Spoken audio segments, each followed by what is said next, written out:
هذه القطعة الأولى اللي بها بدأت وردة الجزائرية تأخذ مكان ونقاط صغيرة إلى آخره. تفضل دكتور. الأخ سحنون مادام راك في كوتي إستوار افون انديبوندونس اي تو سا، ماذا بينا تقولنا كيفاش وردة ك une petite fille parisienne née en 39 à Paris etc.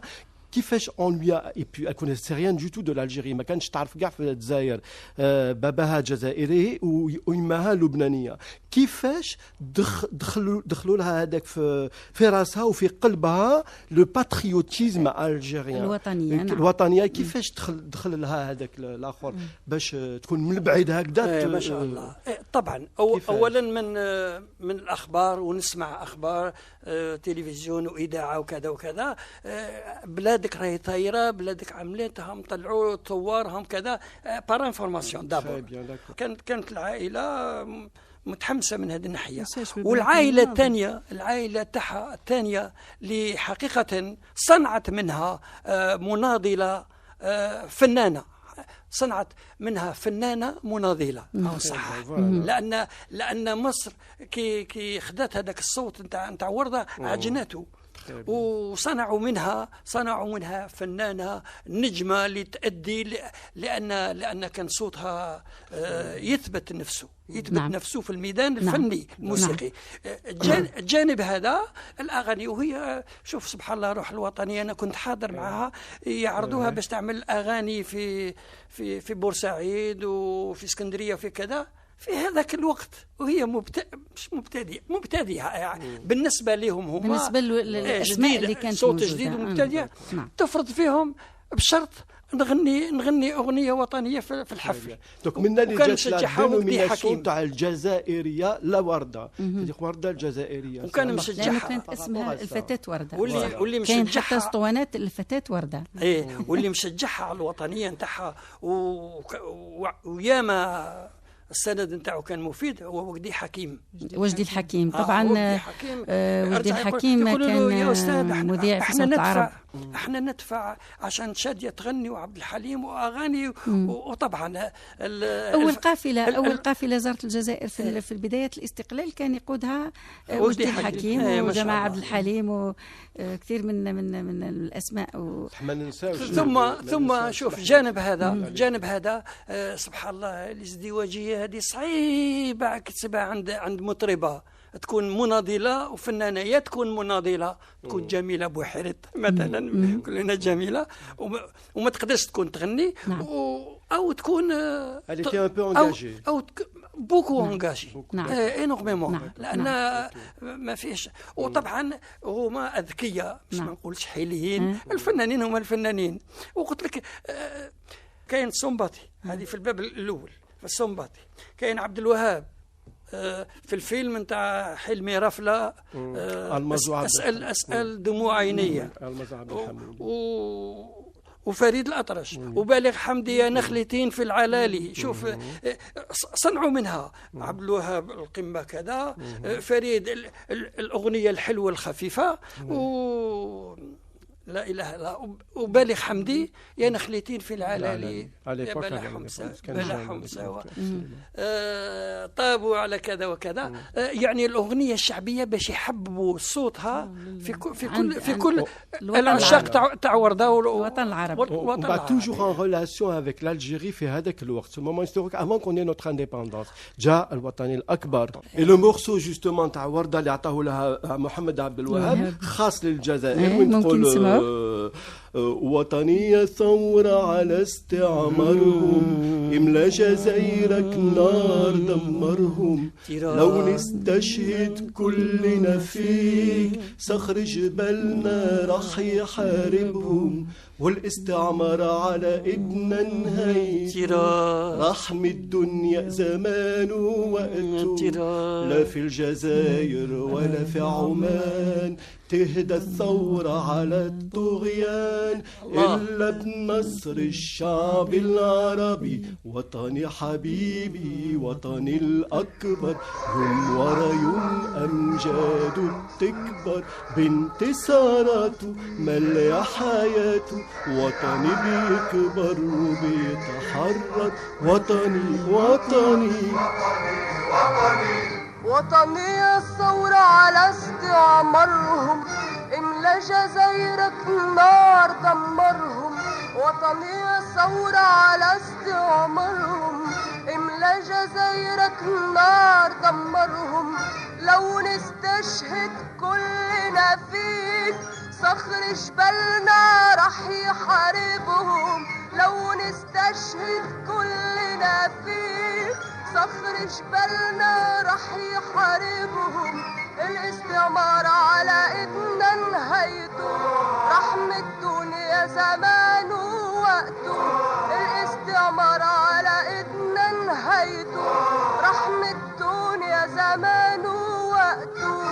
لا في الجزائر ولا في عمان تهدى الثورة على الطغيان إلا بنصر الشعب العربي. وطني حبيبي الوطن الأكبر، يوم ورا يوم إذن مستمعينا الأعزاء في كل مكان، واصل معكم برنامج في رحاب الطرب من إذاعة الجزائر، وهذه الحلقة التي خصصناها للذكرى الأولى لوفاة فنانتنا وردتنا الجميلة السيدة وردة. طبعا وردة أثرت في كل العالم، لها معجبين في كل الوطن العربي، لها أيضا من يهتم بفنها ومن يهتم بها كفنانة كبيرة، عندها صوت مميز، أيضا حضور على خشبة المسرح يختلف عن كثير من الفنانين، فوردة تصنع الفرحة على خشبة المسرح. معي الكاتبة الصحفي، لكنها تشعل بكرامتها وجنونها الحواس والذاكرة. وطبعا معنا صاحب هذه المقولة الدكتور أحمد الواصل، الأستاذ أحمد الواصل عفوا.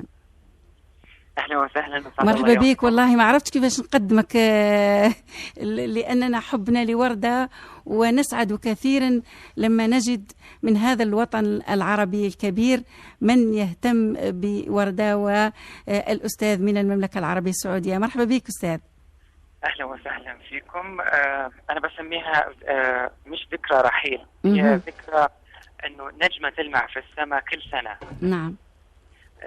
سيدة وردة أنا تقريبا هي تؤرخ تاريخ كتابتي. أول مقال كتبته سنة 96 كان عن السيدة وردة لما أصدرت ألبومها، كان الخليجية سيبوه مع أبو بكر سالم.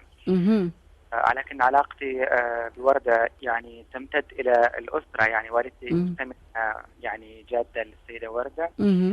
الأمر الآخر أنه وردة أيضا تمثل يعني ليس فقط للجزائر وإنما للعالم العربي أو لثقافة البحر المتوسط، تعتبر من أهم القامات الثقافية خلال القرن العشرين.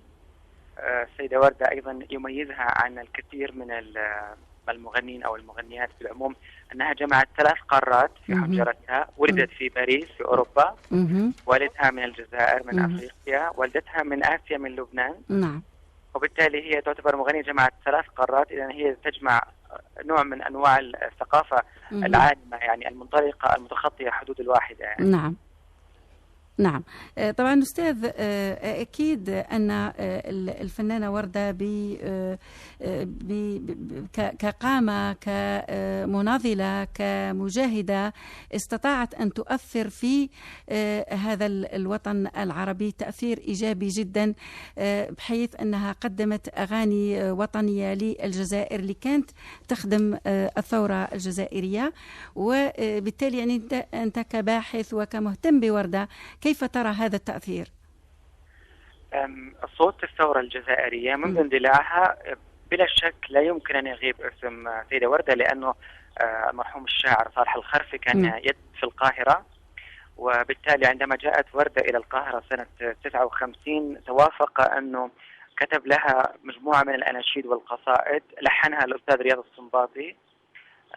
هذه القصائد كلها كانت يعني توجه من إذاعة القاهرة إلى الثوار، كانت تشد من أزرهم، تشجعهم، تساندهم، وبالتالي عندما استعيد ذكرى 10 من اندلاع الثورة طلب من السيدة وردة أيضا أن تنشد لذكراها أغنية من بعيد أدعوك يا أملي. دليل أن السيدة وردة هي رسمت وجدان الثورة، وأيضا وردة ساهمت في الغناء للوطن العربي، لبنان، مصر.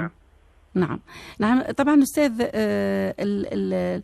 وردة تعاملت مع كثير من الملحنين الكبار، مع العمالقة، محمد عبد الوهاب، بليغ حمدي، رياض السنباطي، فريد الأطرش.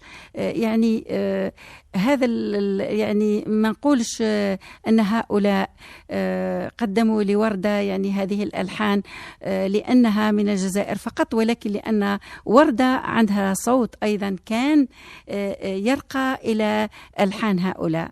أم كيف ترى ذلك أنت؟ يعني التسجيل المحفوظ للسيدة وردة في باريس عندما كانت بالسن 11 لأغنية يا ظالمني يؤكد أنها من هذا السن الصغير هي صوت محترف للغناء. نعم.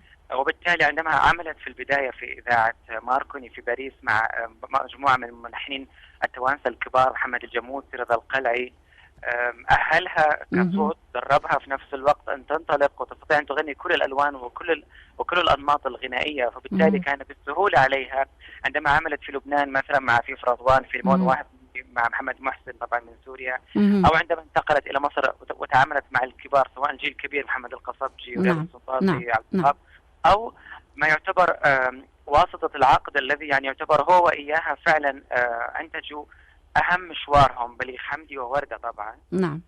وبالتالي هذا التعامل هو اللي يعتبر أساس التجربة الغنائية للسيدة وردة وأساس التجربة اللحنية لبليغ حمدي. نعم طبعا أستاذ أحمد الواصل، أكيد أن الفنانة وردة يعني لما مشات لمصر كانت هناك أسماء كبيرة أيضا في مجال الغناء، ومع ذلك استطاعت أن تفرض الوجود نتاعها، لكن وردة استمرت فيما بعد، وقد يعني أخذ عليها أنها غنت أغاني خفيفة وشبابية، ولكن مع ذلك كانت دائما تحتل الطليعة حتى في الأغاني التي قيل عنها أنها أغاني شبابية.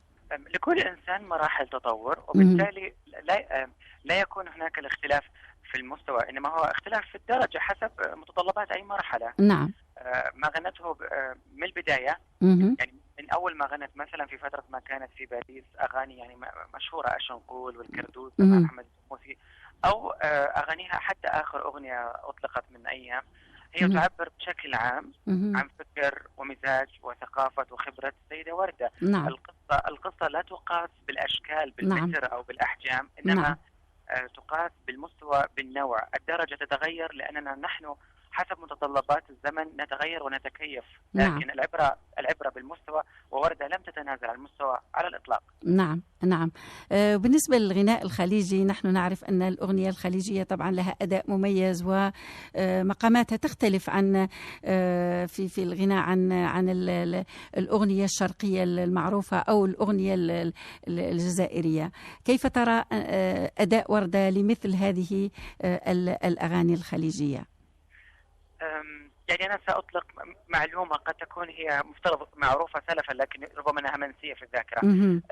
لا يوجد على الإطلاق اختلاف ما بين الغناء في الجزيرة العربية وشمال أفريقيا، والسبب الجميع يعرف هجرة الهلالية. وبالتالي انتقلت الأنماط الغنائية، بالعكس هناك يسر وسهولة عندما يغني أي صوت من شمال أفريقيا، من تونس، من الجزائر، من المغرب. السيدة وردة بالنسبة لتجربتها في الغناء الخليجي وهي جدا محدودة وانتقائية، لكن سأقول مثلا استطاعت فعلا أن تنجح أغنية مقادير التي كانت للمرحوم طلال المداح. نعم، غنتها أكثر منه، وبالتالي وكان الأغنية صارت أغنيتها طبعا. هذه التجربة الأخرى غنت الغناء اليمني مع أبو بكر سالم بالفقيه، وهذا طبعا يختلف عن الغناء السعودي والكويتي والبحرين. نعم. وبرعت فيه براعة يعني مدهشة. أيضا حتى آخر أغنية غنتها ما هو الزماني مع الأستاذ عباد الجوهر أيضا كانت متميزة فيها. نعم. بالعكس في يسر وسهولة. وفي إضافة الأمر الآخر أنه السيدة وردة مثل ما أشرت في البداية أنها تدربت على أكثر من نمط غنائي، فسهل لها. كانت متفتحة كصوت، كانت متفتحة على كل الأنغام اللي موجودة في الوطن العربي. هذا صحيح، وعلى فكرة هذا ليس سهل لأي صوت. نعم. يعني وهذا ما تميزت فيه، قلما هذه الأصوات المنفتحة. يعني بعد وردة صار هناك فعلا درس تعلموه بعض المغنيات بعد السيدة وردة، وتعلموا مثل يعني سميرة سعيد، أنغام، ذكرى. تعلموا هذه الأساسيات في الابتداع على التنوع وهضم كل الأنماط ومحاولة أدائها بالطريقة السليمة. نعم أستاذ، كلمة أخيرة في هذه المناسبة. أصدرت أنا السنة هذه كتاب اسمه الخروج من المعبد، يوجد فيه يعني فصل بسيط عن السيدة وردة. لكن أنا دائما وأبدا يعني وردة تعيش في الذاكرة والوجدان. أتمنى فعلا أنه أقدم كتاب عن السيدة وردة. إن شاء الله. الأيام هذه أنا أنشر دراسة طويلة راح تنشر في جريدة الرياض تحلل عن قضية حب في القرن العشرين بين بليغ ووردة. نعم، شكرا جزيلا أستاذ أحمد الواصل على المداخلة الجميلة، ونتمنى أن نلقاك هنا في الجزائر ونتحدث عن وردة وعن غير وردة وعن الفن في وطننا العربي الكبير.